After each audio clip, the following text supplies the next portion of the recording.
Good morning student. आज हम हिंदी का पाठ 11 पुष्प की अभिलाषा स्टार्ट करेंगे। सबसे पहले मैं आपको रीड करके बता दूंगी, फिर उसके अकॉर्डिंग उसका मीनिंग बताऊंगी। चाह नहीं मैं सुरबाला के गहनों में गूंथा जाऊं, चाह नहीं प्रेमी माला के बिंद प्यारी में ललचाऊं। ये जो कविता है ना, ये कविता लिखी है माखन लाल चतुर्वेदी जी ने। ठीक है, माखन लाल चतुर्वेदी जी ने ये जो कविता अपने मन की फीलिंग को व्यक्त करने के लिए लिखा था। वो अपने को एक फूल की जगह रखकर उस कविता का उल्लेख करते हुए कहते हैं, इस कविता का मीनिंग ये है, वो बोलते हैं कि मैं फूल हूँ, मतलब ये अपने एक फीलिंग बता रहा है कि मैं किसी भी सुंदर महिला मीन्स किसी भी महिलाओं का गहना नहीं बनना चाहता, ना मैं किसी प्रेमी माला मतलब किसी शादी वादी शुभ विवाह के लिए जो माले में फूल चढ़ाए जाते हैं ना, वो मैं बनना चाहता हूँ, ना किसी बिंद प्यारी को मैं ललचाऊँ, मतलब कि कोई मेरे को देख के भी एकदम मोहित होकर मैं किसी को ललचाना नहीं चाहता हूँ। चाह नहीं सम्राटों के शव पर हे हरि डाला जाऊं, चाह नहीं देवों के सिर पर चढ़ूं भाग्य पर इठलाऊं, और ना ही मैं किसी सम्राट या किसी भी बड़े नेता महाराजा के ऊपर मैं चढ़ना नहीं चाहता हूँ, और ना ही मैं किसी देव ना मैं भगवान के सिर पर चढ़कर अपने आप को इठलाना चाहता हूँ कि मेरी किस्मत देखो मैं भगवान के सिर पर चढ़ रहा हूँ। मेरी ये कोई भी इच्छा नहीं है।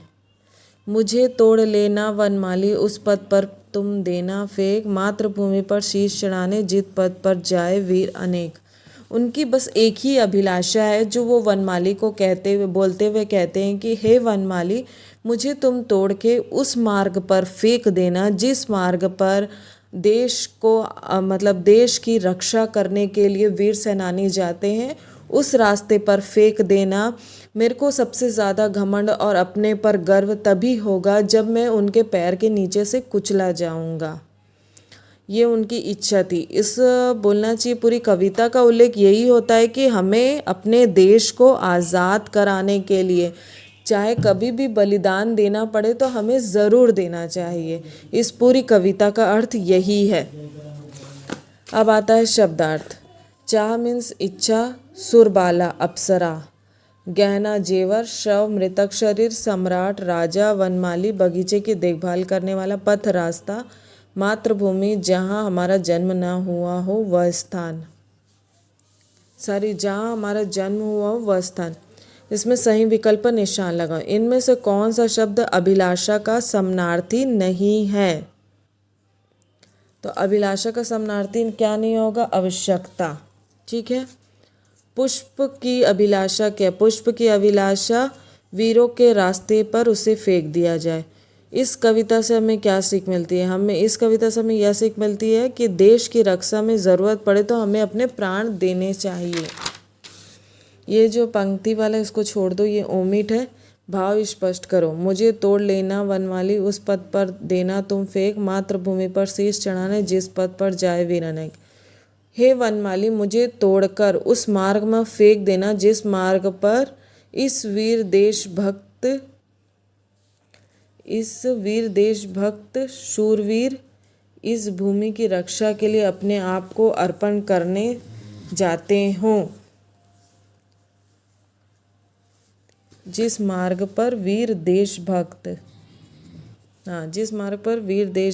शूरवीर इस भूमि की रक्षा करने के लिए अपने आप को अर्पण करने जाते हो। क्वेश्चन आंसर मैं आपको लिखकर बता दूंगी। अब पर्यायवाची शब्द आता है। पुष्प का पर्यायवाची क्या होगा? फूल और सुमन। अभिलाषा का चाह और कामना, इच्छा भी होती है। सम्राट का महाराजा राजेंद्र। देव का देवता अमर।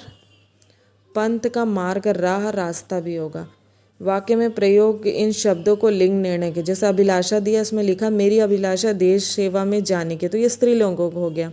भाग्य, मैं अपना भाग्य बदलना चाहता हूँ, तो क्या होगा? पुल्लिंग हो जाएगा।